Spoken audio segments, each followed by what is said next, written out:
गुरुर्ब्रह्मा गुरुर्विष्णु गुरुर्देवो महेश्वरः गुरुः साक्षात् परब्रह्म तस्मै श्री गुरवे नमः। स्टूडियो में आज हमारे साथ मौजूद हैं परख ओम भट्ट, जिनका परिचय आप लोगों ने बहुत सारे वीडियोस में बहुत पहले से देखते चले आ रहे हैं। परख ओम भट्ट शक्ति उपासना से रिलेटेड हैं और जिस तरह से जितनी कम उम्र में परख की कमांड है इन बातों पर, वो वास्तव में हैरान करती है। स्वागत है परख ओम भट्ट आपका स्पीकिंग ट्री के इस प्लेटफॉर्म पर। Thank you Ram ji, truly means a lot मुझे यहाँ पे बुलाने के लिए। सवाल है मेरा, मैं आपको परख कहूँ या ओम कहूँ? आप परख कह सकते हैं क्योंकि ओम मेरे गुरु का नाम है। अच्छा, ओके। परख, देवी भागवत से आप कनेक्ट हुए निश्चित रूप से कि आपने शक्तियों की उपासना के संदर्भ में सिद्ध कुंजिका स्तोत्र की शक्ति और ताकत को महसूस किया होगा। एक आम इंसान होने की वजह से मेरे मन में भी ये ख्याल आता है, सिद्ध कुंजिका स्तोत्र को अगर सप्तशती में कही जाए ये बात, न कवचम न अर्गला स्तोत्रम न कीलकम न सूक्तम न ध्यानम च न वचनम कुंजिका पाठ मारते हैं दुर्गा पाठ फलम लभेत। तो सभी तरह के अन्य सप्तशती के जितने भी खंड हैं, उसके अध्याय हैं, उन सभी में सबसे ज़्यादा महत्वपूर्ण सिद्ध कुंजिका को रखा गया। अगर ये वास्तव में ऐसा है, क्या आपने अपने जीवन में महसूस किया? सिद्ध कुंजिका की ताकत क्या है, शक्ति क्या है, क्या प्राप्त कर सकता है उनसे इंसान? दुर्गा सप्तशती, सप्तशती शतक यानी 100, शती शतक के ऊपर से आया शती, सप्त यानी 7। तो 700 श्लोकों का जो ग्रंथ है, जो प्राप्त हुआ मार्कंडेय पुराण से, ऋषि मार्कंडेय ने ही हमें दुर्गा सप्तशती जो है वो दी। तो Markandeya Puran is one of the first Puran, जो हमारे 18 पुराण है उसमें से पहला पुराण जो है मार्कंडेय पुराण, और वहीं से दुर्गा सप्तशती हमें प्राप्त हुई। दुर्गा सप्तशती में जो सबसे शक्तिशाली मंत्र है वो है नवार्ण मंत्र। नवार्ण मंत्र जो है 9 वर्ण का मंत्र, वर्ण यानी अक्षर, लेटर्स, ओम ऐं ह्रीं क्लीं चामुंडाय विच्चे। अब राम जी, आपने जो एक सुंदर बात कही, दुर्गा सप्तशती 12 साल की उम्र में मेरे जीवन में सबसे पहले वो ग्रंथ का प्रागट्य हुआ, जब मेरे पहले मेंटर ने आकर दुर्गा सप्तशती मुझे दी और कहा कि आपको इसमें से कुछ कुछ प्रयोग जो है वो करने हैं आगे जाकर। मैंने तो सिर्फ उनकी बातों का पालन किया, लेकिन माँ की उपासना की सुंदरता ही यही है कि जैसे जैसे आप आगे बढ़ते जाएंगे वैसे वैसे ग्रंथ अपने आप रिवील करेगा माँ की शक्ति को। दुर्गा सप्तशती जो मैं 12 साल की उम्र में समझता था और आज मेरी जो समझ है उसके बारे में, वो बहुत अलग है, बहुत ज़्यादा गहरी हो चुकी है।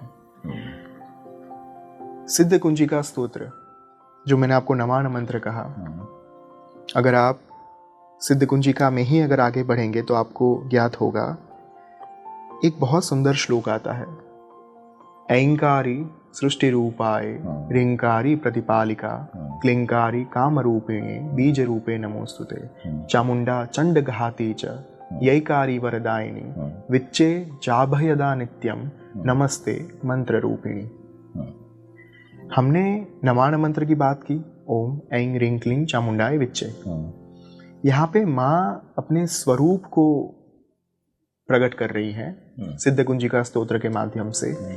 ऐंकारी सृष्टि रूपाय, नवार्ण मंत्र का सबसे पहला वर्ण ऐं जो है वाक बीज, महासरस्वती का बीज मंत्र। ऐंकारी सृष्टि रूपाय यानी कि माँ जो है वो ऐंकार के साथ समस्त ब्रह्मांड का निर्माण कर देती है।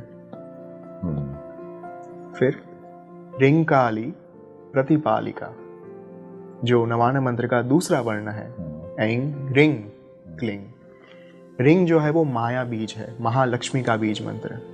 वहाँ पे माँ कहती हैं ह्रींकारी प्रतिपालिका, यानी कि रिंगकार के साथ माँ समस्त सृष्टि का संचालन करती है, लालन पालन करती है और समस्त सृष्टि को चलाती हैं। क्लिंकारी काम रूपिणी, तीसरा बीज मंत्र जो है क्लिंग, काम बीज, महाकाली का बीज मंत्र। काम बीज के माध्यम से माँ मात्र संहार नहीं करती। क्लिंग जो है महाकाली मात्र संहार का काम नहीं करती। काम बीज एक मनुष्य के अंतर में, हृदय में डिजायर पैदा करते हैं, इच्छा, कामना।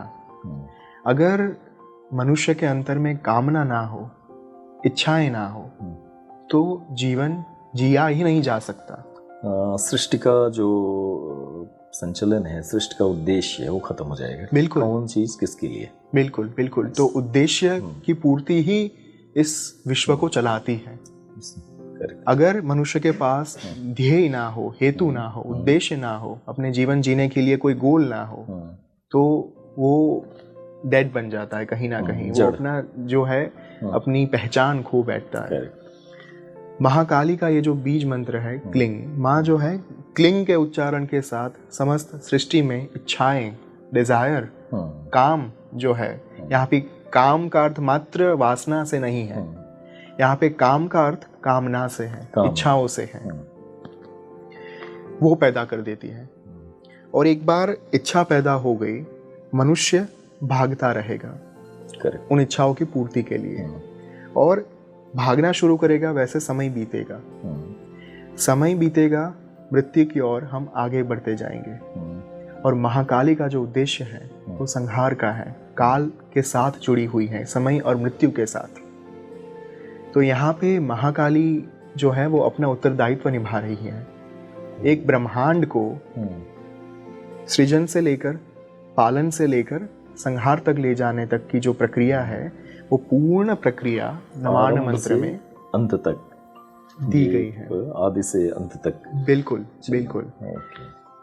क्लिंकारी काम रूपिणी बीज रूपे नमोस्तुते, जो बीज में स्थित है, जो बीज रूप है, जो बीज रूपा है, उनको मैं नमन करता हूँ। ऐंकारी सृष्टि रूपाय रिंकारी प्रतिपालिका क्लिंकारी काम रूपिणी बीज रूपे नमोस्तुते चामुंडा चंड घाती च। तो नवान मंत्र का जो आगे का फ्रेज है एंग रिंग क्लिंग चामुंडाय, उसमें चामुंडा जिन्होंने चंड और मुंड का जो असुर थे उनका वध किया था, वो थी चामुंडा देवी। वो जो है हमें चाभयदा, च प्लस अभयदा, जो अभय दा यानी देना, जो अभय दान दे सकती हैं, वरदान दे सकती है, एक मनुष्य को अभय बना सकती हैं, भय मुक्त बना सकती हैं, वो है चामुंडा। यही कारी चामुंडा चंड घाती च, चामुंडा यानी कि चंड घाती, जिन्होंने चंड का घात किया, चंड का वध किया, वो चामुंडा चंड घाती च। यही कारी वरदायिनी ऐंग रिंग क्लिंग चामुंडा यही विच्चे, यही जो है वरदायिनी।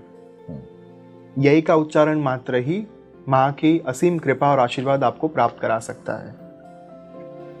ओह, ये क्या अर्थ क्या है इसका? यही एक अक्षर है, जैसे बीजाक्षर नहीं, बीजाक्षर नहीं, बीजाक्षर जो है वो अनुस्वार के साथ आते हैं, जैसे कि ऐंग हो गया, रिंग, क्लिंग।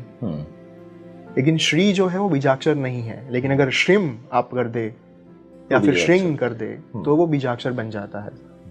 अ जो है वो अक्षर है, लेकिन उसी अ को अगर आप अम कर दे या फिर अन कर दे तो वो बीजाक्षर बन जाएगा, क्योंकि एक सिद्ध कुंजिका में ही है ओम अम कम चम टम तम पम यम शम वीम दूम ऐम विम हम क्षम, ये सारे बीज मंत्र हैं। तो यही कारी वरदायिनी, यही कार के साथ माँ वर देती है, वरदायिनी बन जाती है।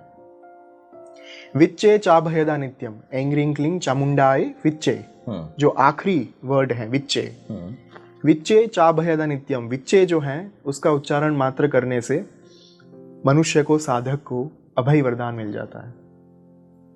नमस्ते मंत्र रूपिणी, जो मंत्र स्वरूपिणी है, जो मंत्र में विद्यमान है, मंत्र में स्थित है, उनको मैं नमन करता हूं। इतना सुदीर्घ अर्थ जो है वो जब मैंने पहली बार नवान मंत्र पढ़ा था तब मैं उम्र कम होने के कारण पोपट की भांति करता था, लेकिन सुंदरता यही है कि अगर अज्ञानतावश भी आप नवान मंत्र का उच्चारण करेंगे दुर्गा सप्तशती में से, तो भी माँ आपको अचूक फल देती है, अपार फल देती हैं। और नवरात्रि के दौरान मेरा स्केड्यूल यही रहता था कि दुर्गा सप्तशती में से सिद्ध कुंजिका स्तोत्र, दुर्गा अष्टोत्तर शतनाम स्तोत्र, दुर्गा द्वातिंश नाम माला, अर्गला स्तोत्र, देवी कवचम अथ तंत्रोक्त रात्रि सुक्तम, दुर्गा सप्तश्लोकी चंडी पाठ, देवी अथर्वशीर्षम, ये मैं पढ़ता रहता था। सप्तशती के जितने भी मेन मुख्य अंग हैं वो आपने किया। परख आपने इतनी सुंदर व्याख्या की और नवाण से लेके आपने ये सिद्ध कुंजिका स्तोत्र के इस श्लोक की आपने व्याख्या की है, स्तोत्र की।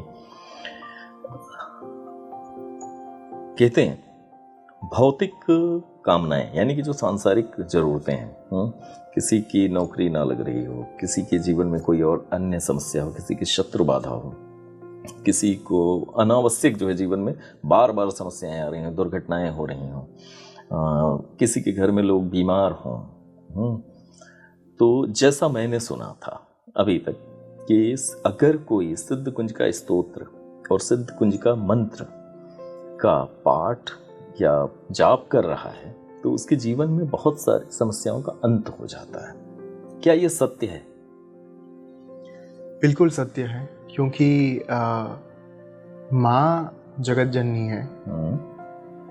ललिता सहस्र नाम जो ब्रह्मांड पुराण से प्राप्त हुआ, सर्वप्रथम ललिता माँ ने महर्षि अगस्त्य भगवान हयग्रीव को दिया और भगवान हयग्रीव ने महर्षि अगस्त्य को दिया, और वहाँ से ब्रह्मांड पुराण में महर्षि अगस्त्य ने उसे वो हमें प्राप्त हुआ। फिर उसमें बहुत ही सुंदर श्लोक आता है, महातंत्रा महायंत्रा महामंत्रा महासना महायाग क्रमाराध्या महाभैरव पूजिता महेश्वर महाकल्प महातांडव साक्षिणी महाकामेश महिषी महात्रिपुर सुंदरी। माँ ही महातंत्र है, माँ ही महामंत्र है और माँ ही महायंत्र भी है।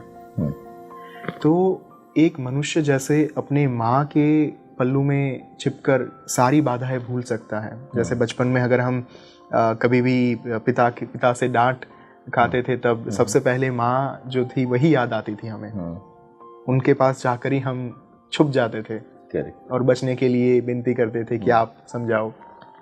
वैसे ही यहाँ पे हम बात कर रहे हैं ब्रह्मांड जननी की, महायोगेश्वरेश्वरी की। तो माँ की शरण में जाकर प्रत्येक मनुष्य को सारी आपत्तियों से छुटकारा मिल सकता है। और सिद्ध कुंजिका स्तोत्र आप नाम में ही देखिए, भगवान शिव ने लगा के दिया है सिद्ध कुंजिका स्तोत्र, जिसे सिद्ध करने की आवश्यकता नहीं है, जो पहले से ही सिद्ध है। सारे अलग अलग मंत्र या फिर जो भी विधि विधान है वो कई बार सिद्ध कुंजिका स्तोत्र कीलित नहीं है क्या? नहीं है, बिल्कुल नहीं है, उत्कीलित ऑलरेडी है। बिल्कुल। आपने ही एक बहुत सुंदर श्लोक कहा, न किलकम, उसके लिए किलक, न्यास, मुद्रा, विनियोग किसी की आवश्यकता नहीं है। अच्छा, इसीलिए सिद्ध कुंजिका स्तोत्र को काफी महत्ता मिली हुई है। इसीलिए भगवान महादेव ने भी कहा, गोपनीयम प्रयत्न न स्वयोनिरीव पार्वती मारणम मोहनम वश्यम स्तंभनो चाटनादिकम। इसे हो सके उतना गुह्य रखने का प्रयास करिएगा माँ पार्वती, माँ महादेवी। अगर एक अयोग्य साधक के जीवन में ये जो है सिद्ध कुंजिका स्तोत्र अगर आ जाता है तो भी बहुत सारे लोगों को ये आज की विडंबना है कि जब हम सिद्ध कुंजिका की बात करते हैं, नवान मंत्र को ऑन कैमरा जब हम कहते हैं, तब लोग आके ये कहते हैं कि आप मंत्रों का उच्चारण आपको नहीं करना चाहिए। लेकिन मैं ये कहता हूँ कि मंत्र का उच्चारण करने से ही अगर व्यक्ति अपने अयोग्य उद्देश्य जो है उनकी पूर्णाहुति कर पाता तो आज पूरा भारत ये कर रहा होता। तो सिर्फ मंत्र का उच्चारण एक अयोग्य साधक को वो सत्ता नहीं देता। मंत्र देवता और देवी के अधीन होते हैं, दैट इज फॉर श्योर, किंतु अंतर की शुद्धता, पवित्रता जो है वो मैटर करती है। जब तक एक साधक के अंतर में वो शुद्धता नहीं होगी, तब तक जो हमारे मूल तांत्रिक मंत्र हैं, मूल वैदिक मंत्र हैं, वो पूर्णतया फलीभूत नहीं हो सकते। परख मैं आपको यहाँ पर रोकना चाहूँगा। एक परख जिस तरह से उन्होंने बातों बातों में ये बात साधना में मन और हृदय की पवित्रता की बात की, आमतौर पे एक सवाल सभी के दिमाग में आता है, हो सकता है कोई साधक या कोई उपासक पहले, यानी कि जब वो उपासना कर रहा हो तब वो पवित्र उद्देश्य से कर रहा हो, लेकिन उपासना सिद्ध होने के बाद, कोई सिद्धि प्राप्त होने के बाद उसके अंदर अहंकार आ जाए, साथ में उसके मन में उसका उद्देश्य बदल जाए, वो पवित्र उद्देश्यों से, भावनाओं से संचालित ना होता हो, तो ऐसे में क्या किसी व्यक्ति की जो सिद्धि हुई है वो चली जाएगी? जो अच्छी शक्तियां हैं वो उससे विरत हो जाती हैं, हट जाती हैं? ऐसा परख आपसे सवाल। 2 प्रकार के प्रयोग होते हैं, एक सकाम प्रयोग, दूसरा निष्काम प्रयोग। काम्य प्रयोग और निष्काम प्रयोग। काम्य प्रयोग या फिर सकाम प्रयोग उसे कहा जाता है जब मन में कोई निश्चित कामना के साथ, इच्छा के साथ किसी मंत्र को जागृत किया जाए या देवी देवता को आवाहन दिया जाए। निष्काम प्रयोग वो होता है जहाँ पे आप किसी प्रकार के फल की अपेक्षा रखे बिना, जो कृष्ण ने कहा है कर्मण्येवाधिकारस्ते मा फलेषु कदाचन, किसी भी प्रकार के फल की अपेक्षा रखे बिना जब एक मनुष्य, एक साधक अपने जीवन में मात्र देवी या देवता की अपार कृपा और आशीर्वाद प्राप्त करने के लिए कोई साधना करते हैं, किसी मंत्र को जागृत करते हैं, उसे कहा गया है निष्काम प्रयोग। तो जब एक साधक सकाम प्रयोग के माध्यम से कोई साधना करते हैं, तब उनकी साधना या फिर मंत्र के जागरण की अवधि जो है वो बहुत मर्यादित समय तक रहती है, जब तक उनका उद्देश्य पूर्ण नहीं हो जाता। अच्छा, ओके। अगर आपने बहुत ही सुंदर बात कही, बड़े बड़े साधक राम जी अहंकार से बाहर नहीं निकल पाए। एक हद तक मनुष्य जो है वो अपनी काम वासना के ऊपर भी विजय प्राप्त कर सकता है, लेकिन अहंकार बहुत बड़ी चीज है। क्योंकि ये मेरे दिमाग में चलता है, अगर कोई शक्ति आ गई तो अहंकार कई बार बड़े स्वाभाविक तरीके से, बड़े सूक्ष्म तरीके से प्रवेश करता है, और वो अहंकार कब आ जाएगा पता नहीं चलता। उस समय वो सिद्धियां कैसे काम करती हैं? ललिता सहस्रनाम में कहा गया है, मूलाधारैक निलया ब्रह्म ग्रंथि विभेदिनी, मणिपुरांत रुदिता विष्णु ग्रंथि विभेदिनी, आज्ञा चक्रांतरारस्था रुद्र ग्रंथि विभेदिनी, सहस्राराम्बुजारूढ़ा सुधासारा अभिवर्षिणी। जिसका अर्थ है, जब आपके जीवन में दैवत्व, ईश्वरत्व का प्रागट्य होना शुरू हो जाता है, तब सर्वप्रथम मूलाधार चक्र में विद्यमान जो ब्रह्म ग्रंथि है, कुछ क्रिएट करने की कामना, कुछ किसी का हम सृजन कर दे, चाहे वो संतति हो, चाहे वो हमारा बिजनेस हो, चाहे व्यवसाय की बात हो रही हो, नौकरी की बात हो रही हो, हम वहाँ पे कुछ ऐसा करें ताकि हमारा नाम हो जाए, ताकि हमारा जो व्यक्तित्व है वो पूरे समाज में स्थापित हो जाए। कुछ क्रिएट करने की चाहना, जो ब्रह्मा जो है जैसे ब्रह्मांड को क्रिएट करते हैं, जिसका सृजन करते हैं, सर्वप्रथम ईश्वरत्व की भावना किसी मंत्र को जागृत करने के पश्चात मूलाधारैक निलया ब्रह्म ग्रंथि विभेदिनी, सर्वप्रथम मूलाधार चक्र में, मूलाधार चक्र यानी हमारे देह में, हमारे शरीर में 7 चक्र हैं, मूलाधार, स्वाधिष्ठान, मणिपुर, अनाहत, आज्ञा, विशुद्ध, आज्ञा और सहस्रार। 7 चक्र में जो सबसे मूल में जो चक्र है, रूट चक्र, मूलाधार चक्र, वहां पे ब्रह्म ग्रंथि होती है। ब्रह्म ग्रंथि यानी कुछ क्रिएट करने की इच्छा, और मूलाधार चक्र हमारे जननांगों के पीछे होता है।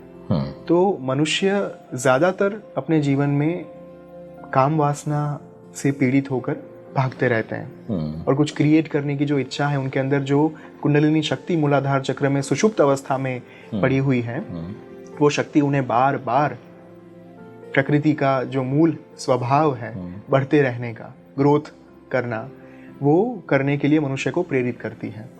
लेकिन अगर आप साधना के पथ पर हैं, तो सर्वप्रथम ब्रह्म ग्रंथि का विभेदन हो जाएगा, खंडन होगा। अच्छा। उसके बाद मणिपुरांतरुदिता विष्णु ग्रंथि विभेदिनी, मणिपुर चक्र में विद्यमान जो विष्णु ग्रंथि यानी सस्टेन करने की चाहत। हमने पा लिया सब कुछ भगवान की कृपा से, ईश्वर के आशीर्वाद से, हमारी मेहनत से हमने एम्पायर खड़ा कर लिया मान लीजिए।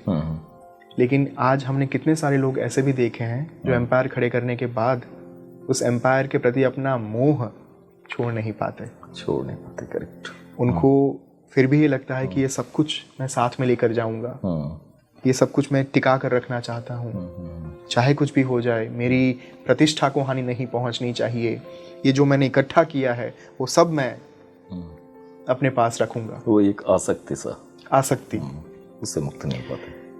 लेकिन जब आप साधना के मार्ग पर हैं तब दूसरे पड़ाव पर मणिपुरांतरुदिता विष्णु ग्रंथि विभेदिनी, विष्णु ग्रंथि का माँ जो है वो विभेदन कर देती है, खंडन कर देती है। तत्पश्चात आज्ञा चक्रांतरालस्था रुद्र ग्रंथि विभेदिनी। आज्ञा चक्र हमारा जो थर्ड आई चक्र है, वहां पे रुद्र ग्रंथि जो भगवान महादेव जिनकी ग्रंथि है उनका खंडन हो जाता है। रुद्र ग्रंथि क्या है? रुद्र ग्रंथि है हमारा अहंकार। इसीलिए मैंने आपको पहले कहा कि एक मनुष्य अपने मूलाधार चक्र में विद्यमान जो काम वासना है, डिजायर है, इच्छा है, उनसे मुक्त हो जाएगा। तत्पश्चात जो हमारे मणिपुर चक्र में विद्यमान जो सस्टेन करने की एक चाहत है, विष्णु ग्रंथि, वहां से भी मुक्त हो जाएगा। लेकिन थर्ड फेज, तीसरे पड़ाव पर जो सबसे महत्वपूर्ण पड़ाव माना जाता है, एक व्यक्ति का अहंकार। बहुत ही तर्कयुक्त व्याख्या कर रहे हैं आप। परख। उस अहंकार से मुक्त होना वो सबसे कठिन बात है। तो तीसरे पड़ाव पर माँ आपको रुद्र ग्रंथि का, अगर आप चलते रहे, अगर आप रुके नहीं, आप थमे नहीं, आप आगे बढ़ते रहे, तब जाकर अंतिम पड़ाव के तौर पर जो आपकी आखिरी परीक्षा होगी, वहां पे अहंकार की परीक्षा होगी। और जब उस परीक्षा से आप परिपूर्ण होंगे, उत्तीर्ण होंगे, तब जाकर रुद्र ग्रंथि का विभेदन होगा, खंडन होगा।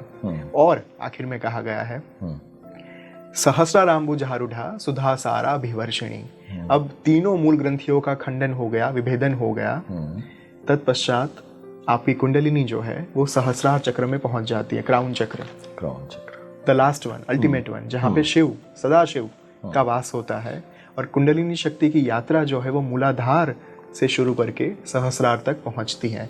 वहां पहुंचने के बाद सहस्राराम्बुजारूढ़ा, सहस्रार पे पहुंचने के बाद सुधा सारा भिवर्षिणी यानी कि अमृत वर्षा जो है वो शुरू हो जाती है। अमृत वर्षा इन टर्म्स ऑफ परमानंद, समाधि अवस्था, परिपूर्णता, जो एक मनुष्य के जीवन में आत्मिक तौर पर जो उन्हें परिपूर्णता चाहिए, जिस प्रकार के क्षणिक आनंद के पीछे हम भागते रहते हैं। कहीं पे हमने सफलता प्राप्त कर ली, हम खुश हो जाएंगे 2 दिन के लिए, कहीं पे पैसे आ गए, खुश हो जाएंगे, कहीं पे काम वासना परितृप्त हो गई, हम खुश हो जाएंगे।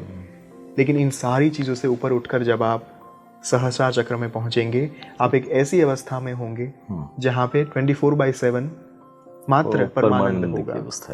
इसके अलावा कुछ नहीं होगा। ना तो आपको कुछ क्रिएट करने की चाहत होगी आपके अंदर, ना तो कुछ सस्टेन करने की चाहत होगी, ना तो कुछ आपके अंदर अहंकार की भावना रहेगी। फिर परख ने इतनी सुंदर व्याख्या की है, बहुत ही साइंटिफिक, बहुत ही वैज्ञानिक व्याख्या। चक्रों के माध्यम से ऊर्जा का जो संकेंद्रण है, ऊर्जा का उठान है नीचे से ऊपर की तरफ, सभी चक्रों के माध्यम से। एक बात जो मुझे परख की बात से समझ में आई कि शक्तियाँ परीक्षा लेती हैं, दैवीय शक्तियाँ हमेशा इंसान को किसी न किसी कसौटी पे कसती हैं, ताकि मनुष्य जो है अपने सर्वोच्च लक्ष्य तक पहुंच पाए। और अहंकार का खंडन उसमें एक बहुत बड़ा तत्व है। आज्ञा चक्र तक अगर हमने अपनी ऊर्जा को ऊपर कर लिया है और सक्रियण कर लिया है ऊर्जा का, और आज्ञा चक्र सक्रियण, तो हम अहंकार पर विजय मिलती है। और अहंकार पर